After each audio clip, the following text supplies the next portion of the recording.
62 में इतना अच्छा मौका था हमारा, अगर हमारे यहाँ कोई अच्छी लीडरशिप होती तो जाके एक हफ्ते के अंदर कश्मीर पर कब्जा कर लेती। लेकिन यहाँ से तो कहा कि नहीं, आप अपनी यहाँ से फौजें हटा लें, उधर ले जाएं, हम कुछ नहीं करेंगे, इस किस्म की बातें की। अच्छा, तो उस वक्त हम कर सकते थे? बिल्कुल, एक हफ्ते में कब्जा कर लेते। अयूब खान का दौर था। हाँ, अयूब खान। हाँ, तो उस वक्त की कोताही का आज नतीजा भुगत रहे हैं, लेकिन इंडिया को भी चाइना टक्कर गया। इंदिरा गांधी ने यही तो कहा था कि जी कि आपको एक मौका मिला था, वो आपने खो दिया, हमें मौका मिला, हमने इस्तेमाल कर लिया। हाँ, तो फिर क्या वो देखो ना, वहाँ हमारे भाई हैं, मुसलमान भाई हैं, बड़ी तकलीफ है हमें, डॉक्टर साहब उनको तकलीफ में रखा हुआ है और वो बड़े परेशान हैं कश्मीर के मामले में हम लोग। एजेंट साहब, वीडियो क्लिप आपने भी देखा, 1962 में जनरल अयूब साहब का दौर था। क्या वाकई उस वक्त पाकिस्तान ने एक अहम मौका गंवा दिया मकबूजा कश्मीर को आज़ाद करवाने का? क्योंकि इंदिरा गांधी ने खुद भी इतराफ़ किया कि हमने एक आपको मौका दिया था, लेकिन आपने उससे कोई फ़ायदा हासिल नहीं किया। इस पर आपका क्या रद्द अमल है? वाकई पाकिस्तान ने एक मौका गंवाया? देखिए, ज्यादातर तो मौके की जो बात होती है वो जनरल अयूब खान के वक्त में 1962 में जब चीन और भारत चाइना ने भारत पे हमला किया, तो उस वक्त भारत की आर्मी बड़े बुरे हाल में थी और उस वक्त हमें एक ऑप्शन थी। यहाँ पे बहुत सारे लोग ये कह रहे थे कि ये वक्त है कि पाकिस्तान को भारत पे हमला करना चाहिए और हमला करके तो कश्मीर को आजाद कराना चाहिए। लेकिन दोनों चीजें हैं, एक आप उसको अपॉर्चुनिटी कह सकते हैं, बिल्कुल अपॉर्चुनिटी है। दूसरी तरफ ये है कि दुनिया का रिएक्शन क्या होगा।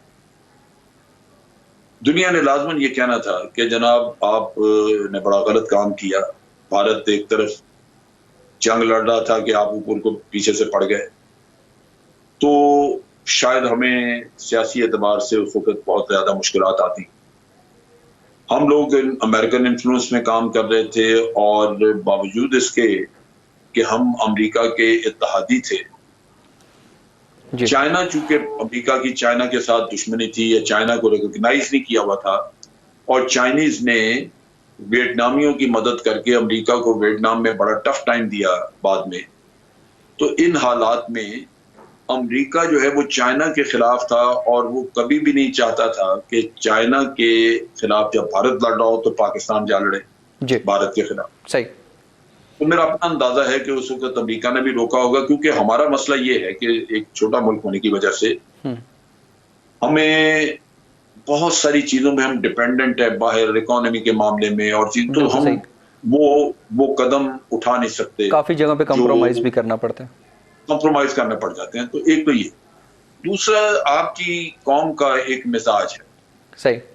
हमें ये भी बड़ा ज़हन में रखना चाहिए। देखें, बहुत सारी कौमें हैं जो खड़ी हो जाती हैं। अभी आप देखें कि नेपाल भारत के सामने खड़ा हो गया, हो सकता है पीछे एक छोटा सा चाइना हो या ना हो, लेकिन छोटा सा मुल्क है। इसी तरह आपने देखा कि ईरान वो अमेरिका के मुकाबले में बिल्कुल खड़ा है। बिल्कुल ठीक है, उनके पास तेल है, उनको जरिए आमदन कुछ ना कुछ मौजूद है कि वो मामला चले, हमसे उस लिहाज से वो बेहतर है। सही। लेकिन कौम के मिजाज का देखिए कि कितना फर्क है। यहाँ आपके यहाँ सूबाइयत है, पाकिस्तानियत नहीं है, लिसानियत है, ये मसले इश्यूज हैं। सही। और इससे बढ़ के जो एक और इशू है वो ये है कि एक, जैसे मैं कौम के मिजाज की बात कर रहा था, यहाँ 3 घंटे अगर बिजली नहीं होती जी गर्मियों में, तो आप देखते हैं कि सड़कों पर टायर जलाने शुरू कर देते हैं। यही इस्लामाबाद में इस्लामाबाद हाईवे बंद कर दी जाती जी। तो जो कौम 3-4 घंटे की या तो 3-4 दिन की बिजली और गर्मी की सख्ती नहीं बर्दाश्त कर सकती जी, उसका अगर कोई इंटरनेशनल कम्युनिटी बड़ा बाइकआउट कर दे और यहाँ पे मसाइल आ जाएं तो ये बर्दाश्त कर लेंगे? ये तो अपनी हुकूमत को खा जाएं। बिल्कुल सही। सही। तो कौम के मजाज को भी देख के करना पड़ता है, क्योंकि आप कह सकते हैं कि जनाब हम इंटरनेशनल कम्युनिटी को खातिर में नहीं लाते, हम अपने मफादात में जो करना चाहते हैं वो करेंगे और बड़ा ठीक था आप करते। अमेरिका क्या कहता है, कोई और कुछ क्या कहता है, आप बिल्कुल ना सुने और आप भारत पे 1962 पे हमला करते और भारत का मामला ठीक कर देते कि जनाब ये कश्मीर आपसे अलग कर दिया। लेकिन वही मसला आ जाता है कि इस कौम का उसके बाद जो हमें डिप्लोमेटिक प्रॉब्लम्स आती हैं, इंटरनेशनल कम्युनिटी की तरफ से जो मसाइल आते, क्या ये कौम बर्दाश्त करती? ये जरा एक क्वेश्चनेबल चीज है और वो आज भी है। अगर यहाँ पे कौमियत इतनी मजबूत हो जाए कि लोग ईरान की तरह एक कौम बन के खड़े हो जाएं और वो ये कहें कि जनाब हम कुछ भी हो पाकिस्तान के दिफा के लिए हम खड़े हैं, अंदर अपने मुल्क में हम जैसी मर्जी सियासत करें, तो फिर आप देखेंगे कि पाकिस्तान उठ के आंखें दिखा सकता है, जिसको भी जी चाहे दिखा सकता है। बिल्कुल सही। तो ये दुश्वारियां हैं यहाँ पे कि बाकी आपकी बात दुरुस्त है। अगर आप टेक्निकली या थ्योरेटिकली देखें तो 1962 में एक बहुत अच्छी अपॉर्चुनिटी थी जिसे हमने किसी भी वजह से जाया। बिल्कुल सही। जन साहब, इसके एक और पहलू भी है। भारतीय सीनियर साफी कुलदीप नैयर का एक बयान सामने आया जिसमें उन्होंने कहा कि 1962 में वो जो थे उसके साथ लाल बहादुर शास्त्री के साथ काम करते थे और उस वक्त लाल बहादुर शास्त्री ने मुझे ये बताया था कि अगर 1962 में पाकिस्तान जो है हमारे साथ आकर खड़ा हो जाता तो हम ये जंग जीत जाते, और उसके बाद अगर पाकिस्तान हमसे कश्मीर भी मांगता तो शायद हम ना कहना हमारे लिए मुश्किल हो जाता। इस पर आपका क्या रद्द अमल है? नहीं, ऐसा हो नहीं सकता था। देखिए, एक वक्त पे हमने भारत को मुश्तरका दिफा की दावत दी थी। हमारे किसी लीडर ने कहा था, और ये बड़ी कोता नजरी की बात थी कि जी हम मुश्तरका दिफा कर रहे हैं। दुश्मनी आपकी भारत के साथ है। भारत आपको पाकिस्तान को जिंदानी देखना चाहता है, पाकिस्तान को दफा करना चाहता है, और भारत ने बाद में किया भी। 1971 में 2 टुकड़े किए, और भारत कश्मीर भी दबा के बैठा हुआ है। मुसलमानों के साथ भी भारत ने मसले खड़े किए। तो इन हालात में मुश्तरका दिफा किसके खिलाफ आपने करना?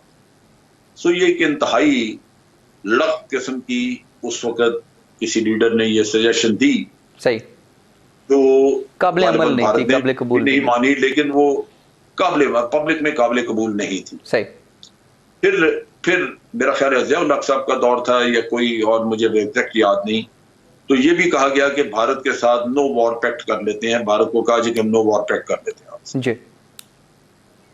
अच्छा, उस हद तक वो शायद आप कह लीजिए कि नो वॉर पैक्ट करने का मतलब ये है कि दोनों मुल्क जंग नहीं करेंगे, लेकिन जो मसाइल हैं वो बातचीत के जरिए हल करेंगे जी।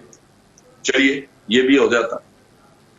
लेकिन जब आपको अंदाजा हो कि भी भारत तो बातचीत के जरिए मसला हल करता ही नहीं, बातचीत ही नहीं करता, तो फिर तो कोई ऑप्शन ही नहीं है इस तरह की। तो फिर तो नो वॉर जो है तो ऑप्शन नहीं हो सकता किसी होगा, तो आपको जंग लड़के ही फिर अपना को मकसद हासिल करना पड़ता, तो वो पैक्ट भी बेकार हो जाता है। सो इस वजह से मेरा ख्याल है कि हमें, जब हम बात करते हैं कि out of the box solution को निकालें, तो उसमें भी अकल दरकार होती है कि आप हालात को देख के फिर कोई बात करें। वो सोल्यूशन नहीं है जो कल आप ही को काटता फिरे, कल आप ही के लिए मसाइल पैदा करता। ठीक। तो इस तरह की होती नहीं है बातें।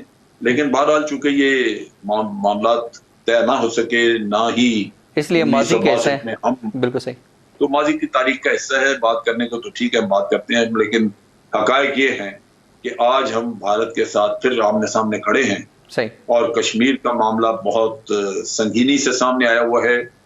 कश्मीरी जाने दे रहे हैं, भारत हठधर्मी कर रहा है, कश्मीर को यूनिलैटरली यकतरफा तौर पे यूनियन टेरिटरी बना लिया, जो कि गैर कानूनी भी है, गैर इंसानी भी है, हर लिहाज से गलत काम है। तो हमें इसकी तरफ अब तवज्जो देनी चाहिए कि इस सूरत हाल को हमने किस तरह निपटना है। भरपूर तरीके से आवाज उठानी चाहिए और मुसलसल कोशिशें करनी चाहिए। वहां पे वसुद्दीन अवैसी और ये वो, और फिर इमाम शाही इमाम बुखारी, और उसके साथ साथ फिर देवबंद के वो मदनी साहब, ये बिकाऊ मुल्ला हैं, ये बिका हुआ माल है कि जिस्म कहीं भी दुनिया में नहीं होगा। सही। क्योंकि इसकी सारी वक़्त और कीमत इंटेलिजेंस एजेंसीज के लिए थी, वो खत्म हो गई। तो जब वो खत्म हो गई तो बाकी तो पाकिस्तानियों को तो ये नहीं चाहिए। यहाँ तो कोई भी मुतालबा नहीं कर रहा कि जनाब अल्ताफ हुसैन हमारा लीडर है, इसको ले गए। यहाँ तो इसको थूक दिया, खत्म कर दिया। बिल्कुल सही। तो इस वजह से ये शख्स जो है ये अब अपनी जबान बेच के कोशिश कर रहा है कि कुछ मिल जाए। सबसे बड़ा मसला इसका इस वक्त पैसों का है। इसने बड़ा अच्छे वक्त देखे, बड़े फरवानी था, जब इसके इशारे पे कराची बंद हो जाता था तो इसने बहुत फरावानी का वक्त देखा। उस वक्त इसकी जेबों में पैसे कई तरफ से आते रहे। इसने गुलशरे उड़ाए हैं, इसने बदमाशियां और अय्याशियां की हैं। उसकी वजह यह थी कि कराची से भी बहुत माल जाता था भत्ते का, और इंटेलिजेंस एजेंसीज भी इसकी जेबों में डालती थी। सही। आज ना इसके लोगों की किसी की पजीराई है, वो भिखारी बने हुए भूखे मर रहे हैं। और खुद ये आपने देख ही लिया कि भीख मांगने का इसका अंदाज कि वतन के खिलाफ अर्जा सराई करो। इन एनी केस देखो इश्तियाक, ये वतन कहाँ रहा? ये अभी ब्रिटिश सिटीजन है, इसकी सिटीजनशिप वहां की है। पाकिस्तानी पासपोर्ट तो उसके पास है ही नहीं जी। ना पाकिस्तानी आईडी कार्ड है उसके पास, ना पाकिस्तानी पासपोर्ट है। ये हर्जा सराई अगर वो मेजर गोराइया या क्या नाम मेजर गोरेवारिया, वो गोरेवारिया अगर खुद कर लेता तब भी एक ही बात थी। अच्छा, या अगर उसने इसको लिख के पकड़ा दी बात कि ये तुम बोलो बकवास करो, तो वो भी एक ही बात है। अच्छा जनरल साहब, वैसे सॉरी टू कट यू, गोरावारिया की एक सेकंड, गोरावारिया की तरह ये भी पाकिस्तानी नहीं है। जैसे गोरावारिया भारतीय है, ये भारतीय होगा या ब्रिटिशर होगा, पाकिस्तानी तो नहीं है। सही। तो पाकिस्तान के बारे में गोरावारिया खुद अगर कोई बात कर लेता तो वो भी एक ही बात थी, तवक्को उससे की जा सकती है।